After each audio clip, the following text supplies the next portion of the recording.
Selamat pagi, Ibu Bapak Saudara yang dikasihi Tuhan. Jumpa lagi pada hari Selasa tanggal 2 Juni 2020. Puji Tuhan, pagi hari ini saya ajak kita menjumpai pembacaan firman Tuhan dari Injil Matius pasal 9 ayat pertama hingga ayat yang ke-8.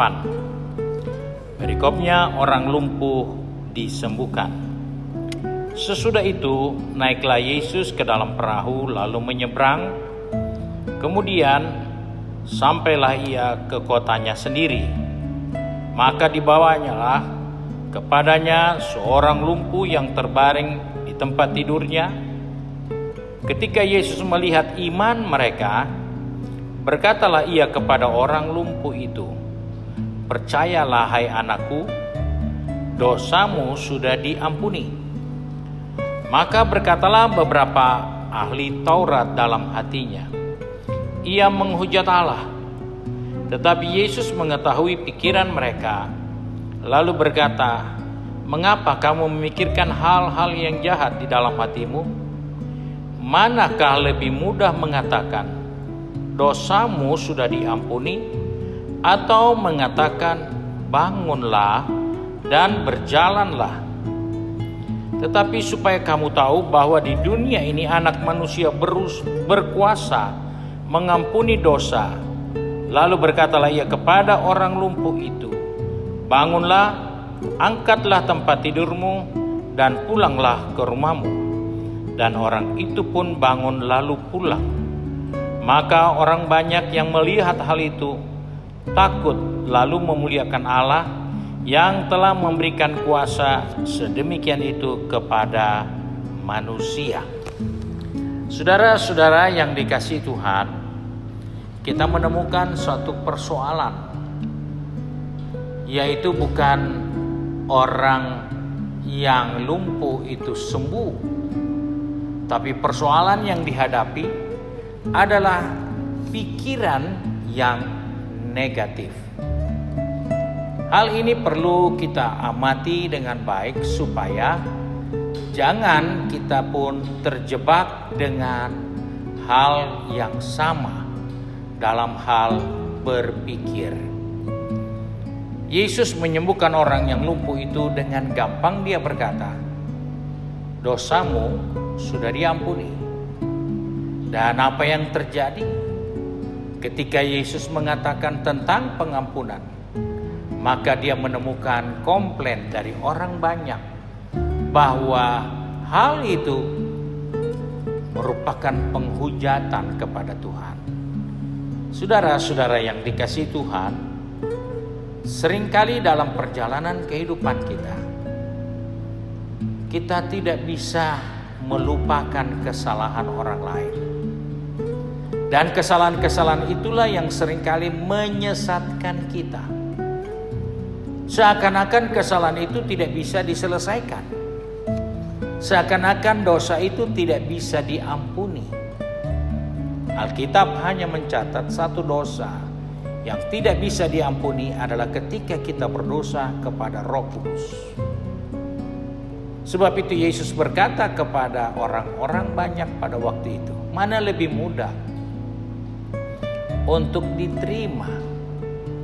Ketika orang itu lumpuh disuruh bangun angkat tempat tidur, mungkin ada banyak pikiran yang mulai muncul. Apa kamu tidak tahu dia tidak bisa berjalan? Kamu suruh dia bangun dan berjalan. Tetapi ketika Yesus katakan dosamu sudah diampuni, itu menghadirkan pikiran yang negatif dari banyak orang tentang pengampunan. Bukankah Alkitab sudah katakan, ketika kita mengampuni kesalahan orang, maka Tuhan pun mengampuni kesalahan kita? Bukankah diajar kalau berdoa minta pengampunan dan itu ada pada diri kita? Kenapa kita harus melepaskan pengampunan? Karena kita harus belajar berpikir yang positif tentang pengampunan itu sendiri. Seringkali karena begitu sakit hatinya, karena begitu tidak puasnya, kita merasa orang itu tidak layak, Orang itu tidak tepat, orang itu tidak bisa, karena dia pernah berbuat dosa, dia pernah berbuat salah, dia pernah melanggar, sehingga orang itu tidak layak. Namun Yesus katakan lebih mudah untuk mengatakan dosamu diampuni daripada berkata bangunlah dan angkatlah tempat tidurmu. Karena itu Yesus perlu tegaskan, karena Anak Manusia datang ke dunia ini untuk mengampuni dosa manusia. Oleh sebab itu sebagai orang percaya, jangan kita terhambat oleh pikiran kita yang salah ketika pengampunan itu diberikan kepada seseorang. Karena seringkali ketika Tuhan sudah ampuni, kita yang tidak ampuni. Kita tahu dia punya kesalahan, dia punya urusan dengan Tuhan sudah beres, tapi kita merasa urusannya dengan kita belum beres, padahal dia tidak ada urusan dengan kita. Dia tidak ada urusan dengan setiap pribadi karena kesalahannya itu tidak berhubungan dengan kita. Tapi karena dasarnya kita membangun kehidupan dengan pikiran yang negatif, maka selalu kita tidak bisa menerima pengampunan yang dimiliki atau yang diterima oleh orang lain. Sebab itu, biarlah sepanjang hari ini kita pun menyadari pikiran kita harus dikuasai oleh Tuhan, karena Tuhan merindukan kita menjalani hidup kita dengan pikiran yang baik, supaya apa yang kita kerjakan itu pun baik. Karena itu Rasul Paulus katakan kepada jemaat di Filipi, apa yang indah, yang mulia, yang benar, yang patut dipuji, pikirkanlah itu. Kenapa? Karena dengan berpikir seperti itu, maka itu akan menghadirkan perbuatan yang seperti itu pula. Saya tidak panjangkan firman Tuhan pagi ini, mari kita satu di dalam doa. Tak putus-putusnya kami datang kepadamu Bapa, karena hanya Engkaulah perlindungan kami, Engkaulah pertolongan kami. Kami datang membawa kehidupan kami kepadamu, sesuai dengan Engkau mengingatkan kepada kami melalui firman Tuhan, supaya pikiran kami benar-benar pikiran yang positif, diatur sesuai dengan kehendak Tuhan, agar kami dapat melakukan yang terbaik sepanjang hari ini, sehingga nama Tuhan dipermuliakan. Sebab itu Bapa, pegang tangan kami, atur langkah kaki kami sepanjang hari, supaya kami mempermuliakan Tuhan. Mulai dari dalam diri kami, yaitu pikiran-pikiran yang baik, yang benar, yang patut dipuji, yang suci.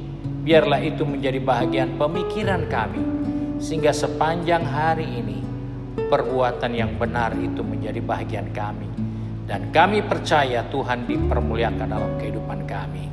Terima kasih Bapa untuk berkat-Mu hari ini. Sebab itu kami bersyukur dan berdoa di dalam nama Tuhan Yesus Kristus, Juru Selamat kami, majikan kami yang baik dan setia. Haleluya. Amin. Tuhan memberkati ibu bapak saudara sekalian, dan khususnya bagi kaum pria, kami sampaikan bahwa hari ini hari Selasa kita dapat berjumpa kembali dalam acara pria pada jam 6 sore melalui YouTube channel.